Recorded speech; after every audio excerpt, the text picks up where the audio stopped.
Welcome back, Powerful Mind. How are you guys doing today? I've missed you so much since last time. We are back and we are better than ever, baby. And listen, guys, if you've listened to any of my interviews, this one especially, I need you to pause for a second, turn the volume up, really tune in, really listen, because I promise you, you're going to learn something of extreme value and importance in this interview. It absolutely blew my mind. So we're here with the one and only. I am Vince Serrano with Youngest in the Yacht Club. And we're going to play the intro music now. Get a little Powerful Mind, ready? Powerful Mind. Hey. You like hey, it? That's fine. Yeah. Alrighty, so actually the first question I want to ask you is the first question that you asked me. Okay. So I'm going to ask you, who is Vince Serrano? Yeah, I mean, it's a great question. Vince Serrano is a father, a husband, I like to say an athlete, Yeah. an entertainer, and an influencer who just cares about being the best version of himself so that everybody else could see that if I could do it, you could do it. Yeah, absolutely snaps. I feel like you've thought about that before. Yeah, I mean, I think about it every day. Yeah. Yeah, hell yeah. Like, I think about being all those things, and it's not easy, believe me. Like, I've gone, I mean, if you know anything about my life, I've gone through hell and high water, you know what I'm saying? Yeah. And there's this quote that says, hey, man, you got to go through it to get to it. So Yeah. I feel like that's what you got to do, you know? And when it's all said and done, you know, I want to be that best version of me at the end of the day. No matter what anybody else says about me, the people who are around me, when they talk about me, say like, yeah, nah, like, Yeah. you must not have known him like that. Yeah, no, absolutely. And then so that's actually interesting that you said that because on your page, you know, like doing research with everything that you did with VH1, which first of all, how did that even happen? Yeah. Where did that come about? And also, you were on a different show when you were incarcerated, correct? Yeah, I was on Locked Up. Oh, you were actually on Locked Up? Yeah, Wow, that's crazy. Yeah, I was on a Locked Up show. It actually came out like 12 days after I got released out of prison. Wow. Yeah, Okay. so I wasn't even supposed to be there, to be real with you. Like, I was supposed to be in Orlando, CFRC, community custody, but I ended up, you know, my attitude when I went to prison was still like, didn't give a shit. You know what I'm saying? I can curse on here. Yeah. Okay. Yeah. So I didn't really give a damn, and I was still kind of like with the hustling mentality, like, you know, as soon as I get back out, I'm going back to what I know, because that's what I saw. Like, I was a good ball player, I was a good musician, but I'm a great hustler. Right. You know what I'm saying? And so I was just like, yo, I'm just gonna go back to what I know. And you know, even when I was in the joint, I was still getting, you know, bombs dropped in and spreading it around and acting like I was in the street. Yeah. And I ended up going basically to war with the cops that were inside the prison. Oh, no way.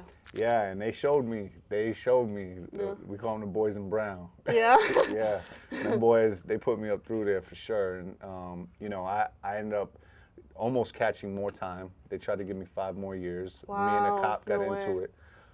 And then, you know, luckily I had a lot of witnesses, and this is something you don't ever see in prison. The witnesses actually wrote grievances because the cop came at me and assaulted me. Wow. And I okay. was just defending myself. But when you inside, like, It doesn't matter. nah, they beat me up, they sprayed me, beat me up again, had me healing for 3 weeks. Then sent me from Orlando. They sent me to heightened security level 4 in Santa Rosa Correctional Facility. Oh my gosh. Yeah, I was in what they call close management, CM. I was there for 22 months. So I was behind the door for 6 months. Couldn't come out. Only came out 3 times a week to take a shower. Wow. And then for 6 months in a room by myself. And then for another 6 months, I got a bunkie. My first bunkie was on death row twice. Oh my gosh. Yeah, and his name was Dragon. Like, yeah, like, Dragon. Yeah, What? he was in prison for killing 2 people in Jacksonville, and then they put him on death row, and then they took the death penalty away in Florida for a time, so he got saved, and then he killed some more people with it. This doesn't even sound real. This doesn't even sound real. It sounds like he's just making it up. No. It's crazy. This is my roommate though. Oh, Like, this is my yeah, roommate, that's and alarming. Yeah, it's for sure. And I'm going home one day. This guy's never going home. So it's like I ended up going to places that, you know, a lot of people like. I never thought I'd be there. You know, and so while I was there in that whole thing, MSNBC came in because Santa Rosa was one of the craziest prisons. People were dying in there. Wow. Yeah. Yeah, and so they ended up firing like all after MSNBC went in there. Like they had to revamp the whole prison because crazy shit was happening. And so it was like documented. It was documented. Yeah, like if you look. Okay, well I guess now we have to do something. Yeah. I'm on like the first or second episode. You see me. I'm actually rapping. I'm in a dog pen. I'm skinny. And when you said when you were rapping, it's actually kind of crazy because I was like. This is like some movie stuff because he was rapping and he was like freestyling, talking about you know how 100K could change your life. How 100K it would change his life, turn it all around. And then when your interview with VH1, you literally said you got the job with solar panels and made 100K your first year, and it changed your life. And that's insane. How many years in between was that? So it was about. I'd like to say it's manifestation. I manifested that for sure. I had touched a lot of money before that, in the streets, and so I didn't want to go down that road again. And so when I wrote that song, it was kind of like, hey, look, I want to do it the right way. When I first came out, though, like I tried to do it the right way, and I got fired. And so I went right back to what I knew because that's all I knew. I just was like, yo, I'm the type of person I can't do that. I just can't live broke. I can't be like that. And long story short, I almost got jammed up again, and that's where the VH1 story kind of puts up. So it took me about I got out in 2012, and then in 2015, like from 14 to 15 is when I made that 100K. And then that showed me, hey, look, yo, you don't gotta be out in the streets hustling. You don't gotta be like I was a real desperate dude at that time. Like I just wanted to make it by any means necessary. So that happening, it showed me. And then you asked if how the VH1 thing came about. Later on in like 2020, I had started I went into solar. I was the third employee on the East Coast for a company called Sunrun. My name was ringing bells. I ended up going to another company. They dropped a bag, so I felt like a professional athlete. They were throwing out signing bonuses, signed me, gave me a salary. I created a team, and just all up and down the Northeast, I was helping companies just grow. And then I realized like they were making millions of dollars, and I was out here like hustling. So I was helping these people grow these companies, and I was like, man, I need to do this for myself and see if I could do it. And I did it, and we were successful. We were in 5 different states. We had a great run. It was an amazing experience. And up until 2 years ago, you know, I sold half my company to the contractors who were installing our company. It didn't work out because of culture differences. And I wanted to be home. You know, I was on the road for basically 10 years, you know, only home 6 days a month. Wow. Yeah, I ended up moving to New York. Then when I finally met my wife 4 or 5 years later, you know, I was still on the road. I was taking a plane 4:30 in the morning. But in 2020, I wrote VH1. One of my friends, his name is Matt. I do songs with him. He was like, yo, my boy David, Danny Peralta. He's like, he writes for Hot Snakes Media, and they're looking for a redemption story for VH1, and you'd be a perfect fit. Absolutely. And because I was in sales, I just basically wrote the email of my life, like literally. And it was short, sweet. It was like, yo, listen, they wanted a redemption story. So if you had gone in the streets or gone to prison, but you learned your lesson, write them. And so what I did was, he knew the dude. I wrote a short, sweet email. Hey, look, I done this. I went to prison and did 3 years. Came out, almost went back. Realized it wasn't for me, and then decided to go and change my life around. I did this, and this, and then at the same time, I'm into music. So I never stopped the music stuff, because I was into music before the prison. I was like, I did songs with this, and this, and now I've got songs playing all over the country. If you want to know more, let's get on a call. Okay. And, you guys, write that down. Write that down if you want to know more. Yeah, if you want to know more, let's get on a call. And then I DM'd him, and I told him, I didn't send him the same message. I was like, yo, I just wrote you an email. Check it out. and then let me know if it's a good fit. Right. And he hit me back, was like, yo, let's get on a call. Nice. Yeah. And then I just told him the story like I'm telling you, and he was like, that, yo, that's not even real. I know, no, literally. No, literally. Yeah. It feels like a made up story. It's a movie. No, literally. What was the moment or the point? Was it when you got that additional scare that you were like, I need to stop? I would say, yeah. So, I would. I'm glad that you asked that, because there have been plenty of those in my life. Right. Right. But which one actually mattered? No, they all matter. Mm-hmm. They all matter. Well, I say that the way that I right. mean that is because you can say it over and over and over again and right. continue to habitually do the same thing. Right. So it's like, when was that time that you were actually changed and actually, followed through? So each time I changed about something different. Okay. Right. Each time I did, but the part that made me say, hey, look, I'm never going back to prison. Right. Okay, I'm never going back to prison was the time where, I got pulled over in Arizona. I had 25 pounds in paint buckets, and they had me dead to rights. Right. And I was in the back of a squad car, and they're pulling out the pounds of weed out of the paint buckets, and they're taking selfies with the dog. What?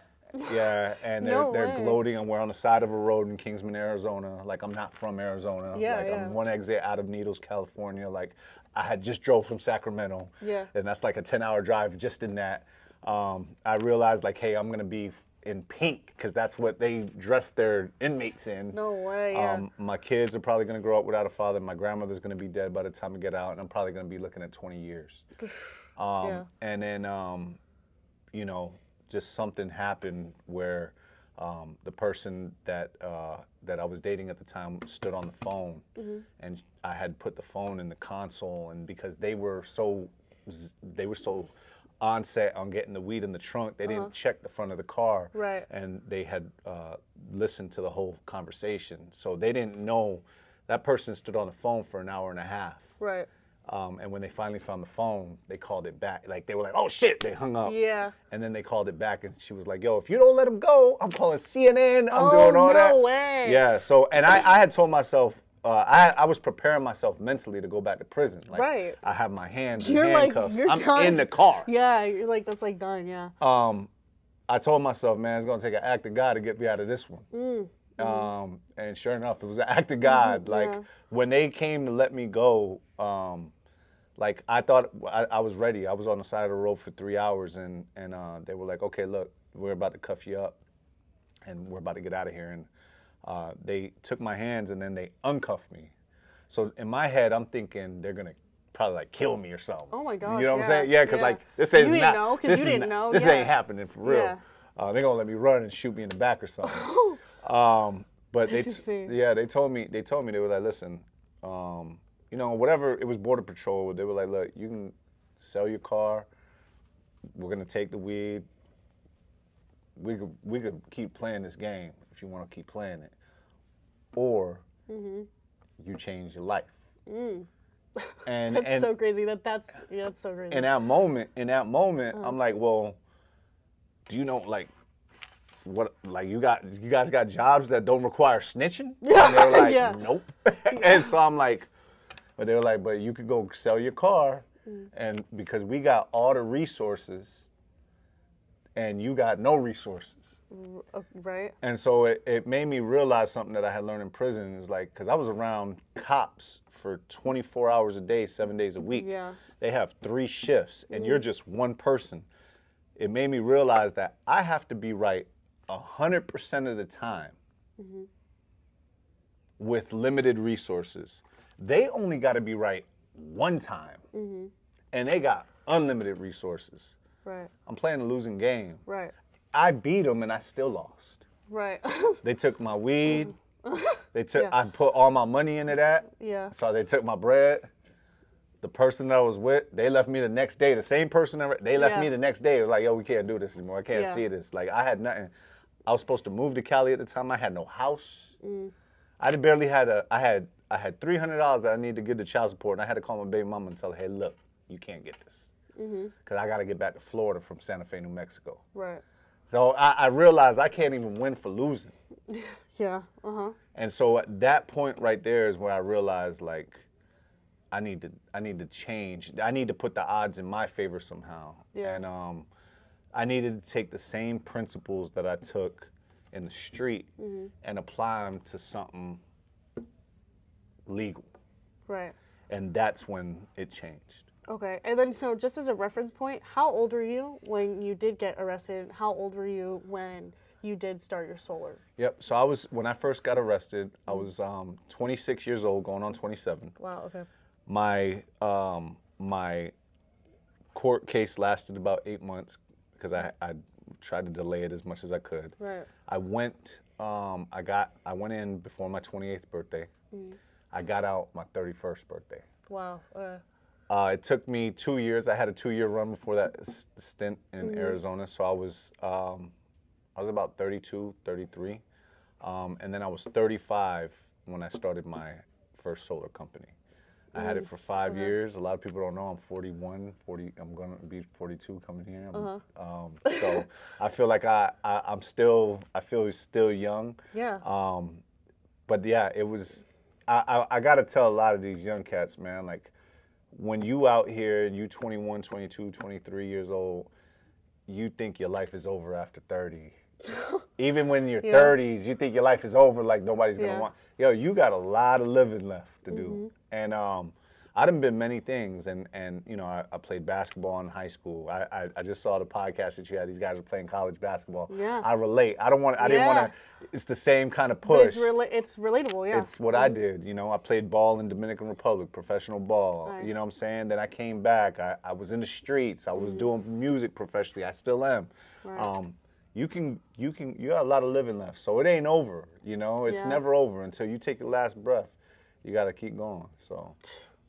That was snaps. Yeah, let's go. Take your last breath, that was snaps. Yeah, for sure. That's crazy. So that honestly is that's actually not something we've ever actually talked about on the podcast. Right. Is that you're literally a prime example of that, and because I am, you know, I'm younger, I'm young, so I can't really like speak to that, you know, like where I've had a lot of lives, like I haven't yet, you know, I'm still going to experience all of that. Yeah. So it's really interesting, and thank you for giving that perspective on the pod, because no one else has been able to give that perspective before. So when it comes to your music, because you said you did that the whole entire time, please explain, first of all, explain your biggest accomplishments, because you've had a lot, like, big accomplishments when it comes to your music. Yeah. Start with that, and then start with when it kind of started taking off. Like, what did you do to kind of make that take off a little bit?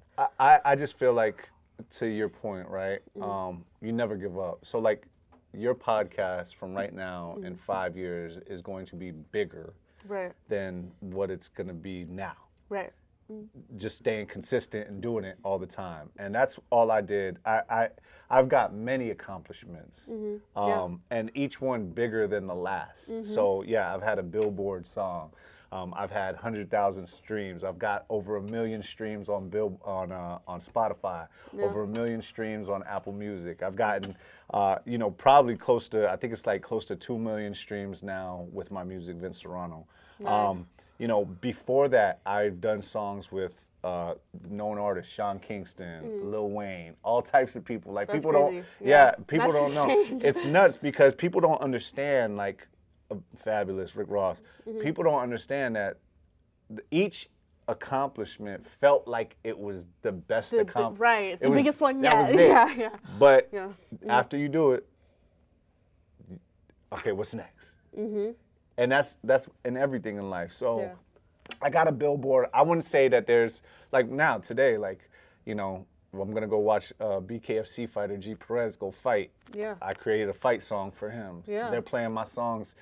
You know, I just got my song I'm Ready, produced by Serrano Music, in the movie. Yeah. It literally just happened, dope. motion That's picture. So Yeah, so it's like, as long as I don't quit, as long as I keep doing this, like, each accomplishment, it just keeps stacking. Yeah, that's it. Bigger and bigger. Right, just like your bank account. Yeah, you yeah. know? What did you do with, like, your first? What would you say your first, like, I guess, more industry feature or collab? What was that for you? So I had a song called "I'm a Rider" with Sean Kingston. That was my first one. How did just for anybody who wants to get to that level, because like you just named off like a bunch of like big people, like it was no big deal. Yeah. So for people who are artists and do want to get to, that more industry and with the, bigger connections, how did you go about that? The same way I went into the streets. So I just did it, right? Like you get into the studio or you find somebody that has a studio. You go and you start recording. You stay consistent because the more you record, the better you're gonna get. You get your music in the hands of people. So talk to the engineer. He probably knows other artists. Start doing songs with the artist that the engineer's doing songs with. Hey, I got this dude. His name is Vince. At the time, I was Hunt. That's what they called me in the street. Yeah, that's what they called me in the street. So it's like, yo, I got this dude named Hunt, man. He's kind of dope, man, and everything he spits is real. Like, so get on the track with him. So then I started doing songs, and then people were rocking with the songs. So then, then I'm on the songs with them. Some of them get hot. Now, some of their best songs I'm on them. Yeah. Now you're going to go perform with those people. Now other people are like, hey, I want you on a record. Now they're paying you to get on a record. Yeah. Then maybe they have a manager, or a manager that's looking at them ends up seeing you on the song. They're like, yo, who's this cat? Yeah. Oh, this is Vince. Yo, give me his contact. They end up contacting you. That's how this dude Bottom Feeder. He was. Wow, what names you're throwing? A Dragon Hunt Bottom Feeder. Awesome. His Bottom Feeder was actually the VP. When I met him, he was just he owned his stuff called Bottom Feeder Music, but he was doing email blast before people were doing email blast. Okay. Yeah. So he had about 12,000 connects in the DJ industry, and he could get all my music in the hands of every single DJ or anybody who needed the music. So Bottom Feeder was like, yo, I like your shit. I want to manage you. This is how we going to do it. And then he started getting records, my records into people. And then the records that he would get, he would give them to me before they came out and be like, yo, do a freestyle on this. And when he blasted them, he would put me, he'd blast the real song out and then put me in a remix. Okay. So now I'm doing remixes. So like, Jim Jones and Elephant Man had a remix to Soulja Boy's Hop Up Out My Bag, right? Yeah. It was called Haters. Well, I'm on a remix. People were spinning that shit in the club. Yeah. DJ Pro Style in Orlando. I'm in there. I'm in the club. And you're like, oh my God. That's me. And people were like, that ain't you. Like, literally. No, really. I've been Serrano.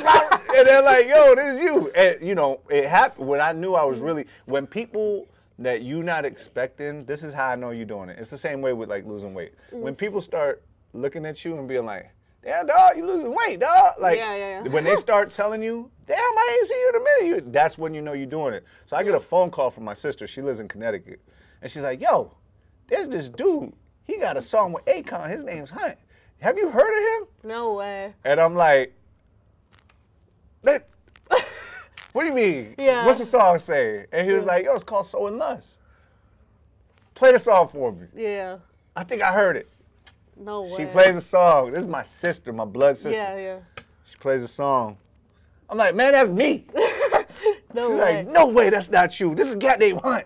Yeah. I'm like, man, this is me. I am the cat. I am him. And she was like, no way. I was like, yeah, I got a song with Knowledge. I got a song with this guy. I got a song with this guy. And she's going nuts. My sister Natasha, shout out Nachi right now. She's going through a hard time with her son right now. He blessings. His name is Vincent too. So. Oh no way. Yeah, Vincenzo. I definitely I remember those times because when people are like her, right? They're calling you from different places and they're saying, hey, look, there's this dude who's doing it and it's you. Yeah. You know you making noise. No, literally, absolutely. So with that, just for, like I said, artists who just want to know how to do it, did you have to put any money into it? Absolutely. How much money do you think you put into it before you got like your feature with Sean Kingston, let's just say, as everything. A point? You put everything. I put everything. During that time, I was using the street money to finance the music, which is not a smart thing to do. Okay? Get a real job and do it because you'll last longer, right? I ended up going to prison, and the crazy part about it is So all this happened before prison, all those features All and those everything? features before prison. I was putting every dollar, everything. And I had a billboard running around Tampa with my name, my face on it. Yeah. I had mixtapes with DJ Smalls, mixtape with Evil Empire, mixtape. Yo, literally people, and I get this all the time, but I was French Montana before French Montana was out. That is hilarious. I swear, and people say, That "Oh, you is gotta look hilarious. like here, like da." But legit, That is funny that you said. I had a billboard. I was rocking. I was like, people would say like, "Yo, you look like you should be signed to Dipset type shit." Yeah. And I was just moving like that. I was moving like I was already on.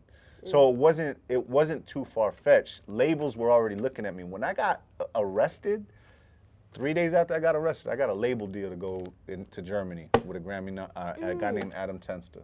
And I couldn't go because I was on bond. That's how God works in mysterious ways. So what was your experience getting out of prison with your music? So all those people that I named, all those things, Bottom Feeder and all them people, Gone? didn't even remember me. Bottom Feeder ended up working with Fresh Montana. Oh, okay. He got plaques with Fresh, and you can't get mad at them. Right. Because that's just how it is. It's very hot. It's very what's going on right now. I went to prison. You can't expect, but I learned that lesson because I was working. Everybody that remember, I'm getting money, and I'm putting money in other people's pockets at the same time, and I'm investing in these things. Right. When that stopped, everything stopped, and that was a tough pill to swallow. Like the only thing I came out to was the shirt that I went in with and the pants that I went in with. And those things didn't even fit me no more. Yeah. So like I had to start from scratch, and that was humbling. And then I did it again. I made it work again. I hadn't had no billboards at that time. Right. Now I got a billboard, right? And I made billboard. Well, all those people that I was talking about, I made billboard before them. Interesting. Yeah. Yeah. That's crazy. It's crazy, Yeah. but that's because the human spirit, my spirit at least, I'm not ever gonna quit. Like Jelly Roll, 39 years old, just got his first Grammy. Yeah, that's a great example. Yeah, great example. And I do like these like Youngest in the Yacht Club, like podcasts, like press runs. Like you got to put yourself out there. You got to be making content. Now the game is so much different. Different, absolutely different, completely different. Yeah. Especially the age of social media. That's what I'm saying. That's why it's completely different. I mean, look, we're doing these clips right now, right? Yeah. We're doing this podcast. I'm telling you my whole life story. Right. Like, I'm gonna take this audio and I'm gonna remix it with the stuff that we doing, and I'm finna create content for days. Yeah, that's fire. You know what I'm saying? Like, it is what it is because and now I'm gonna have my music playing in the background. Absolutely. I might remix me and you talking, and then it's gonna that's the creativity of what you could do with social media. Absolutely. And before I didn't have that. I had to pay a guy to email my shit to everybody. Yep. Now I put it out there, and it could catch fire. Yeah. And so, not only do you do music, you're also an athlete, like you said. Yeah. And right now, you're preparing for what? Yeah, I'm doing influencer boxing. So, what does influencer boxing entail? What does that mean? Yeah. So the sport of boxing, because you can't play boxing. Right. You literally have to get punched in the face or punch people in the face. Right. Boxing is the science of you hitting people and not getting hit back. Hit and don't get hit. So yeah, I'm basically in the gym twice a day right now.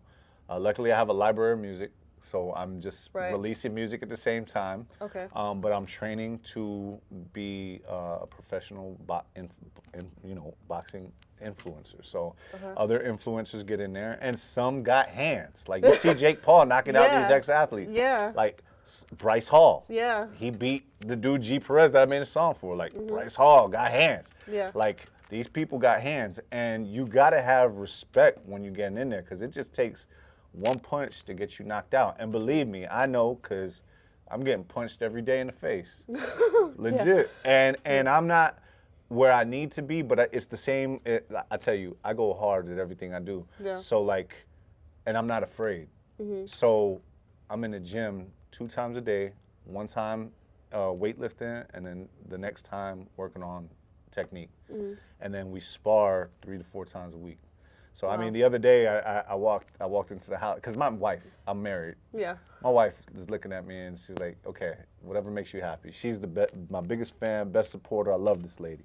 She is it. She is my world.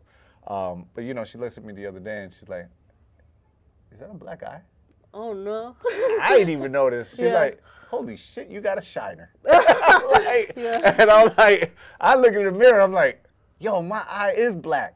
Yeah. And it's from getting punched in the face. Yeah, you're like, I need to lock in. I got it. And I remember getting hit. So it's like, all right, now I'm learning how to move my head. Now I'm learning how to move my feet. Now I'm learning.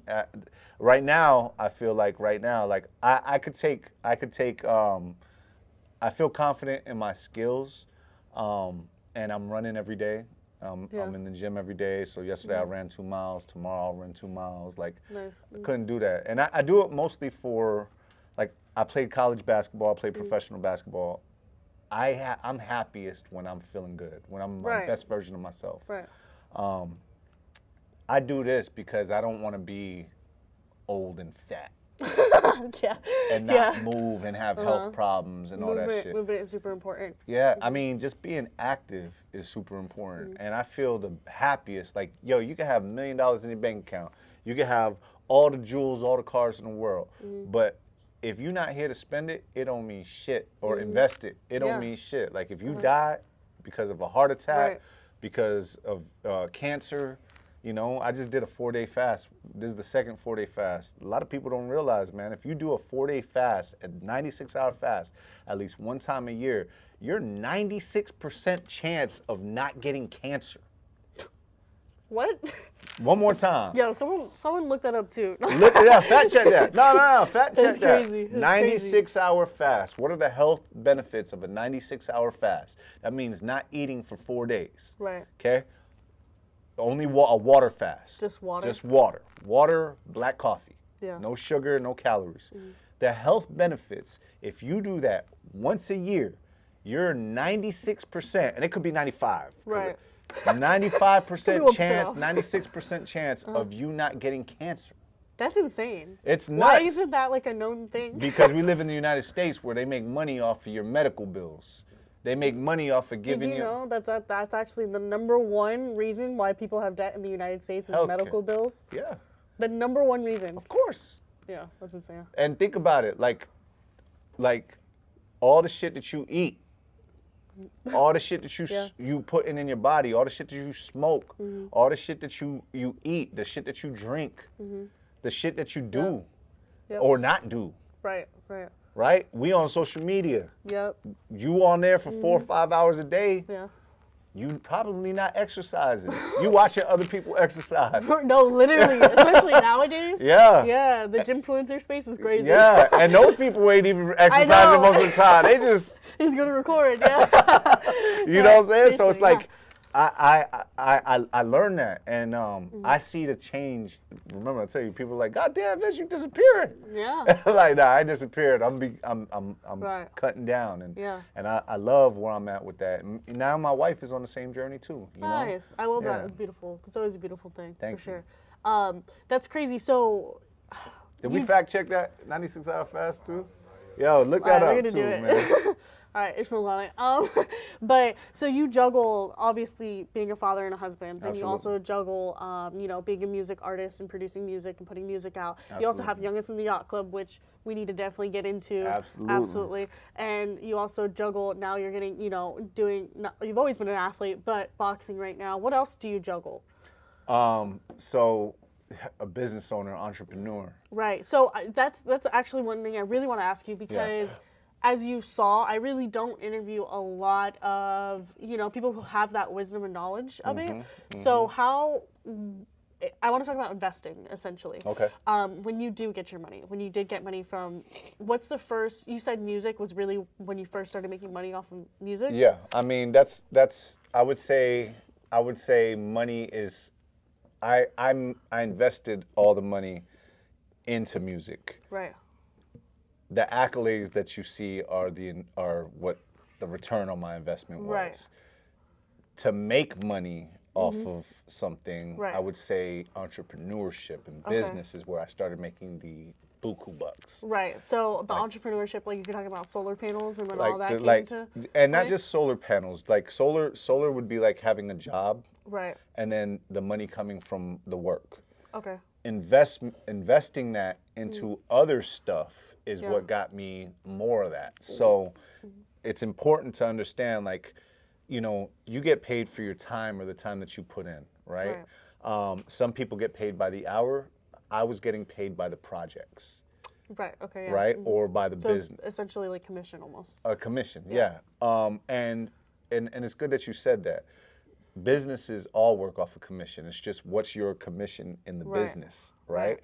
So if you're the worker, your commission might be smaller than what the business is actually making. And so I had to find something that was giving me a percentage of the sale. Okay. And solar, my percentage at the beginning was like 1 or 2%. As I started owning the business, my percentage ended up increasing to like 30%. Right. So like, you got to start someplace. Yeah. It gives you money. You got to invest back into the business. Right. My business, when I first started it, I was only making like 6 figures a year. And I didn't put anything back into it. So everything I did myself, I had to basically run after. I was chasing after the dollars. But when I started investing into getting an LLC, getting the licenses, getting all the things that I needed, investing the money, and it costs money. But you ever heard the term, it takes money to make money? Yeah, it takes money to make money. That's what I was doing. So I was investing back into my business, investing into leads, investing into other people, hiring people, investing in the softwares, investing in the things. And the return on the investment was better processes, quicker processes, more money. Right. Then I took that money and I invested it into my future. So we invested, I invested, and believe me, I know because the last 2 years, I've been living off these investments. Yeah, because that's the point that a lot of people want to get to. You know what I'm saying? So what has been your experience, like you said, the last 2 years living off your investments? Like, what investments? Do you invest in other people's businesses? Do you have like stocks? So, like you know? So I put it in everything. What you call diversified. Yep. So I have and have had a Roth IRA since 2016. Okay. I pay myself $250. You can contribute at least $6,000 a year to that Roth IRA. I think it might be $7,000 this year. That's $250 to $500 a month that you just pay yourself. Like, you'll go pay your creditors. Right. You'll go pay your car payment. Right. You should pay yourself first, though. So every single month, I pay myself first. I make sure I pay that. And that's actually helped me out because that money grew. Yeah. And if you do that for 30, 40 years, it's at least $1 million. Right. Sometimes there might be an emergency and you have to pull that money out. Right. We've had to do that. We've pulled the money out. It was there for us. I mean, I've got investments in cryptocurrency. Okay. I bought Bitcoin, Litecoin, you know, all the coins, all of them. Well, I believed that things were going digital, right? I believed that people were going away from paper. Right. Right? When you go check your bank statement, you're not going to the mail. Yeah. You're going to your phone. Your phone, absolutely. So I invested in crypto early. I got half a Bitcoin still. Yeah. I'm not trying to sell that, right? Yeah. But sometimes things happen. You could take that and invest it into apartment complex. We bought property. Okay. Property. My property we bought it in 2021 for $300,000. Now it's worth $500,000. Nice, yeah. Right? You can pull equity out of there and invest it into more properties. So, like, there's different ways to make money. Like, you just running after the money, though, you eventually gonna get tired. So you got to start figuring out. You working for the money, you need to figure out how to take that money and make it work for you. So real estate, if you look at it too, here's another fun fact. Wealth, the easiest way to create wealth is by investing into real estate. Not being a real estate agent. Right. Not selling properties, but actually owning them. So owning property is the fastest way to build generational wealth. So work hard, buy a property, don't live in it, rent it out. Right. If you rent it out, It'll create income for you. For you. You can use that income to go get another property. Right. That's the move. That's the move. That's the number one move. And then that your tenants will pay it off. And then what's property doing every single year? It gets more expensive. It gets more expensive. And so if you bought it right now at, let's say, $500,000, in 5 or 10 years, it might be worth $600,000 or $700,000. Right. You've got $200,000 in equity that you can borrow against to go get more properties. Okay, yeah. So I see. get in, you don't need $500,000 to do it. You don't. You just need you need a job for 2 years, and you need to save up some bread. Right. And then dump it into land. Preferably, if you want to make a lot of money, dump it into a income earning asset. Don't go buy a house and live in it. That is the mistake. Don't go live in it. It's the mistake. I tell my wife this shit all the time. Rent it out. If you rent it out, you can live in your place for free. Yeah. Yeah. No, absolutely. He said, drop a bomb. I'm trying to get my wife to understand that shit. Still don't get it. Hey, this is your best interview, man. No, Hey. no, that's what I'm saying. Well, this is what I'm saying. Doing right now. No. That's what we're doing. Right? I know. Right? Yeah, That's that's what man. I'm saying. Like, that's why I wanted to ask you those specific questions because, like I said, I have a really diverse portfolio of people that I interview. But sure. for you, I felt like that was really necessary questions that I couldn't necessarily get. Like, I feel like I can learn from you. So Thank my you. next question actually was, I was going to ask you if you had advice for younger people trying to pursue their goals and just a better life in general, especially with their craft and everything. But I'm actually going to switch it because you kind of know a little bit as to what I have going on. What advice do you have for me? For you? Yeah, so I like what you're doing. I really like what you're doing, actually. I feel like you need to expand your network. Yeah. You need to get more people. You know, everybody that I interview, I learn something from. So I want my next interview for Youngest in the Yacht Club, because I do have a podcast as well, Youngest in the Yacht Club. Yeah. I try to get people who are doing bigger shit than me. Because if I could sit down, right, you're creating content for those people, and that content is valuable. I told you, I'm finna take it. yeah. And I got content for a month. Absolutely, yeah. You got something to give to people. And so if you can get, like you got me, and I drove down, I live in Tampa, I live 2 hours away. Yeah. So like, for me to come down and say, hey, look, we doing this, like, we on our way to Miami, so Yeah. But like, for me to stop and do this, you have something that people want.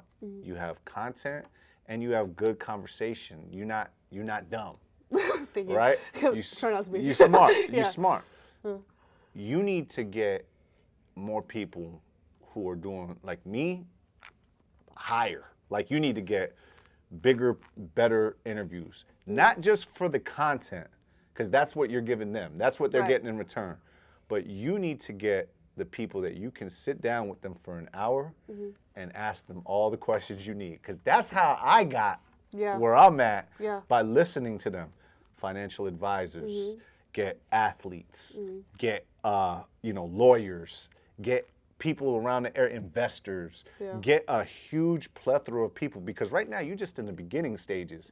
They all need the content, and they all want to, like, this is the easiest way for people like me to say, I ain't no dummy neither, listen. Yeah. Right? You're giving me a platform. Start reaching out to people. And then once you get those people, it's easy to monetize this shit. Because now you get the other people that you were interviewing before, hey, look, they're going to reach out to you, and it's $500. Yeah. Because I got William Golston, I got Amber Fields, I got Amaya, I got Vince Serrano, I got Charleston White, I got the, you know what I'm saying? Like, right? I got these kind of people in my inbox. So why do I need to work with you? If you ain't bringing this, then I need you to give me something else in return for the time. And that's dinero. That's money. because look at what you got. You got the whole setup. You got this shit is fire. You got the professional camera. You saw what I shot on. We shot on my iPhone. I just make it look good. Because I can't be the producer, the host, the executive producer, the guy who's asking questions, the lighting guy, all that. But you got a full team. This shit costs money. And so if you're gonna take your time, you need to be reaching out to these lawyers, these people that you can make connections with, and then if you can create the same kind of feeling that I'm feeling, right, where I'm just like spitting, I'm rapping. Yeah, literally. If you can create that feeling for them, they gonna spit so much game. You're gonna get so much value by just sitting down and talking with them. You're gonna make that connection, and then they're gonna say, "Yo, I got this person down here that lives 45 minutes away. They need to do this. You're gonna learn from them, and then your reach is just gonna be that much bigger. And it gives you, like, why do you think people rocking with you right now? I think it's because, honestly, my main pull is the area that I'm in. Yeah. Because no one in my area at all is doing this. Anywhere from Punta Gorda all the way to Sarasota, no one's doing anything like this. Okay. So I feel like, and honestly, I truly believe in the content and everything that I pull out. Absolutely. Like all the time, because I'll record an episode and I won't watch the episode until like a month later when I go to edit it and post it, right? So when I do that, I genuinely rewatch it and I'm like, wow, this shit was fire. Like that was good. Like, you know what I'm saying? So I truly think it's because of the value of the content that I put out. And I even have people tell me all the time, like, your stuff looks so good. You know, like, it looks really good, too. So you have quality. Yeah. You've got value in the information. You're giving them a platform. Right, exactly. Because there's not many people doing it in your area. You're giving them that. And then here's the crazy thing about it, right? That gives them an opportunity for being on your platform for the number one reason why people do shit: status. Yeah, that is true. People buy Rolex, people buy Gucci, people buy all this shit, not because it look good. It's for status. For status, yep, absolutely. And so you giving them the validation and the status to say, hey, look, this is what I do. Right. This is why I'm great at it. Right, This is why all the other clowns ain't on here.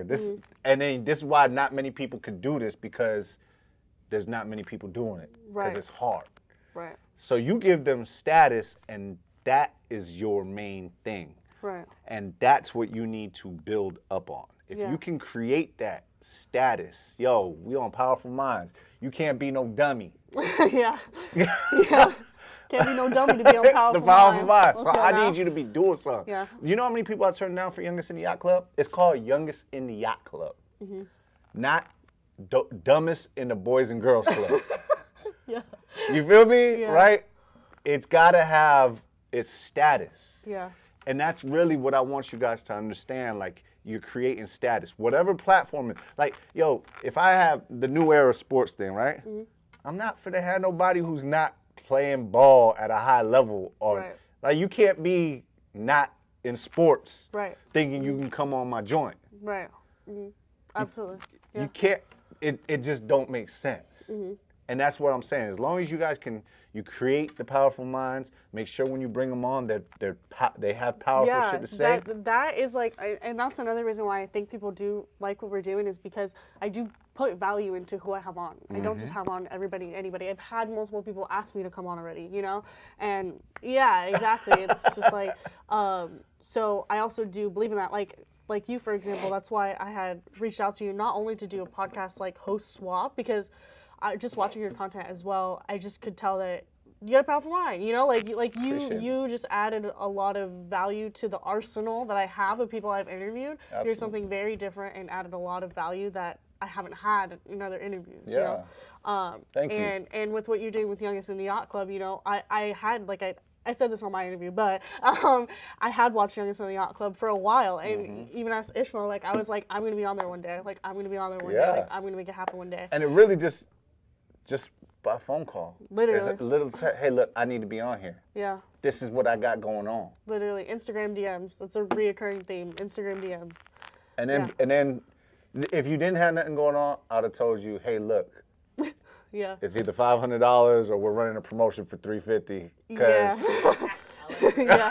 Because Yeah. I can't have nobody on Youngest in the Yacht Club that's not really doing it. And it's Youngest in the Yacht Club. If you can't afford the $500 and $350, you got to get to work. Right? And people get mad at me. Look, I get that fuck you in the DMs all the time. People come on my lives with this, with the emoji the whole time. I get it. I understand. I know. Yeah. I was you too. Yo, Pitbull, like when I was opening up for DJ Chris John, Fat Joe, Pitbull, Ace Hood, all these people in there, I got in Pitbull's face. You wanna know what he told me? You ain't ready. Ah. It's a humbling moment. No way. You ain't ready.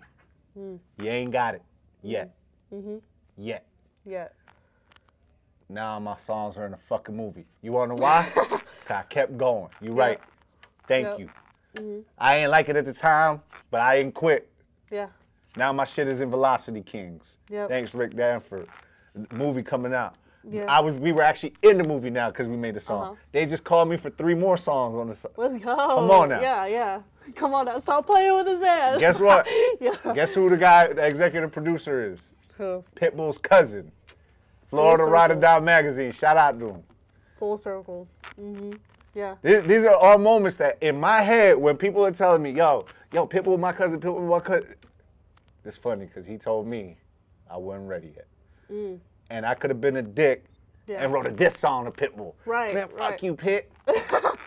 Man, da-da-da-da. Instead, I just kept working. And I got where I'm at. Yeah.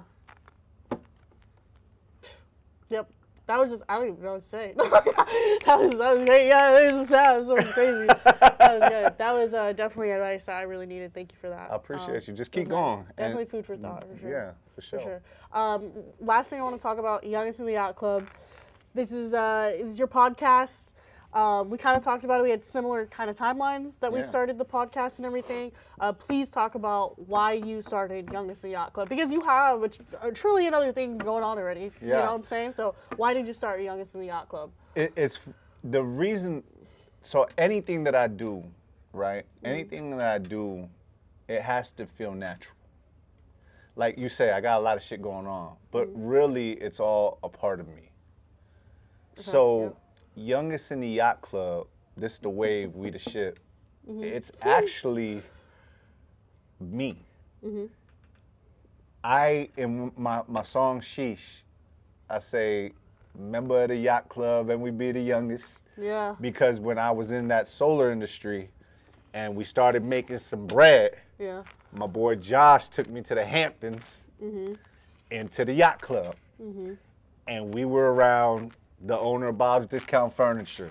We were around all these people in the Hamptons. My dog Dame took me on these Hampton house parties. And these people had it. Yeah. And we was the youngest. We were the fresh faces. Yeah. And so to me, that was a reminder like, oh shit, we in these rooms that people talk about. Yeah. No Diddy. Like, you know what I'm saying? We in the rooms. Yeah. But these people were looking at us and they was like, when I look at you, bro, I see me. These older people with billions of dollars, not millions, billions. Yep. That shit, and Gene Rosenberg sold his furniture company, Bob's Discount Furniture, to Bain's Furniture Company for $998 million. I went to this man's house. This man's cars had a house. Okay? Yeah. This man's house had a house. Yeah. His motherfucking gym my boss, his name is Mickey Toro. Shout out to Mickey Toro. He was from New Haven, Connecticut. I remind you, I'm in the East Coast doing these solar things. This guy takes me out to lunch. This guy's got $998 million. He's taking me from Tampa, Florida, out to lunch. I don't even know what I'm doing with this guy. He's asking me to come build a company with him because I'm willing to get out there. And you want to know what he tells me? I see a little bit of myself in you. I said, how much? Because You got. He lives on Summit Terrace, means the top of the mountain. The top of the. Yeah. And I'm at the bottom. He's like, you know, Vince, I came from New Haven, Connecticut. My dad left when I was a young kid. That resonated with me because my dad was never there. Yeah. My mom, New Haven's not a good place. We had nothing. We were poor. We were broke. I decided to start selling furniture, my brother. He said, you may see me now and think that I was born with a silver spoon, but I had to get it out the mud. This shit wasn't always silver. When he told me that shit, this man got 998 M's. Yeah. That resonated with me. Youngest in the yacht club. That's where it started? That's where it started. It's a lifestyle. I know it's a podcast. I know we started off like the same as you, as a brand. Yeah. But it was easy for me to talk about the stories. And so the stories of me creating a platform, like literally, I don't have to have anybody on my show. I could Absolutely. I could tell you, right? But that'd be kind of like selfish. No, it's not. There's Right. plenty of podcasts where it's just a single person who's For successful. sure. And I get that on my channel. You know what I'm saying? You get enough of that on my channel. Right. But I wanted to give a platform to people like you, the youngest in the yacht club. The youngest, the people who are coming up, the people who are actually making noise, the hustlers out there, because times are changing. And the people who are walking in those doors, it's not the old money like you thought it was. It's people like me and you who are getting after it. And the only difference between us and the people who already got it is that they didn't quit. And if I can, if I could tell, if you could learn from the journeys of these people, if you get one nugget, I may have said something here that's like, oh shit. You said a lot of things. It was right? Like, oh, shit. But if I could get one to somebody and they put it together, now they dangerous. Absolutely. And so, and I'm gonna use boxing real quick because I know we gotta go. But boxing, like I've been boxing now for 3 months, running every day, getting punched in the face, punching people in the face, trying to duck, getting yelled at my coach every fucking day, right? My coach don't speak no English, and Spanish is my second language, so I gotta hear him curse me out in Spanish and laugh. Yeah. Right? Yeah. And try to understand what he's saying. But we went and did literally yesterday, did the fundamentals. He's like, I'm gonna teach you how to move, because you don't punch with your hands, you punch with your feet, right? That shit didn't make no sense to me, right? And he's been telling me, don't cross your feet in Spanish. But I can't, I don't know what he's talking about. Yeah. Because I'm just going out there throwing hands. He told me to put my hands down, and he taught me this one little piece of fundamental shit. Do you know that unlocked so many things? When he just took it and broke it down to the smallest form, and then I was like, this is what the fuck you talking about? You're like, I had that aha moment. The light turned on, the light bulb. Now shit is easy. Yeah. Now now I'm moving crazy, and he's like, that's it. And he's happy because he's trying to give me the knowledge that he has and trying to force it into me in 2 days. Right. It ain't gonna happen like that. You're gonna learn when you learn. But if I could get one nugget a day and get 1% better over a whole year, as long as I'm consistent and I don't quit, I'm gonna be better than 95% of the fucking community. 95% of the people who ain't doing it. Absolutely. And that's what I want y'all to know is like, you wanna be successful, don't fucking quit, get after it every day. Snaps. Yeah, snaps. Please tell the people where to find you, what you have coming up, all of that. Absolutely. So I have, so you can go find me on all socials at I am Vincent Serrano. That's IamVinceSerrano. I am Vince Serrano. My music, Vince Serrano. You can go grab my EP off of even.com right now called My True Crime Story. I've got songs on iTunes, and then, Youngest in the Yacht Club. Go check out Youngest in the Yacht Club. It's spelled just like that, Youngest in the Yacht Club on all platforms. Go watch the podcast. Amaya got her episode on there. It was our last episode that was there. It was awesome. I know this is crazy, but my grandmother said she watched it. And she said that she learned a lot. She says she knows how to do a podcast now because of you. Awesome. This is what we You know what I'm saying? She's like, man, I didn't know this is what it took. But now, literally on the way down here, she told me that. Oh, no way. And just so you know, like, you are creating something that when you put it on the net, man, it's going to be there forever. So remember that. Because here's a gem. I made a song 10 years ago. It was called Great Thing. And I made a song called Hustle 10 years ago. And I put it out. And then when VH, it didn't do shit. I think I got 100 streams maybe. VH1 called me and they were like, hey, you do music, right? Yeah, send me your link. It sent the link, went to the song called Hustle and was like, we really like this song. We're gonna give you a non-exclusive licensing deal and cut a check for $5K. And then after that, they're like, we need another one. And the same song I did 10 years, I got 100 streams, got on there too. Wow. So keep putting your shit out there. Keep putting your shit out there. It's like digital real estate. Somebody's gonna see it. What? Yo, he just keeps saying things. I know. He just keeps going. It's crazy. You like that, It's right? crazy. You ever see the Yacht Club? There's the way with the ship. Yo, man. Yo, powerful minds too. Powerful minds. Absolutely, guys. As always, I need to digest that. It's a lot. Yeah, definitely. Thank you so much for coming on. Seriously, thank you for Appreciate everything, you. for having me on Youngest in the Yacht Club. Really appreciate it. I'm excited to see everything that you're about to do, that Powerful Minds is about to do, that Youngest in the Yacht Club is about to do. We're about to see it all. It's very exciting. And as always, guys, I hope you enjoyed this, and we will see you next week, next Tuesday. Peace. Yay. Thank you so much. No, I for real. appreciate Thank you. It was you. awesome. Thank you.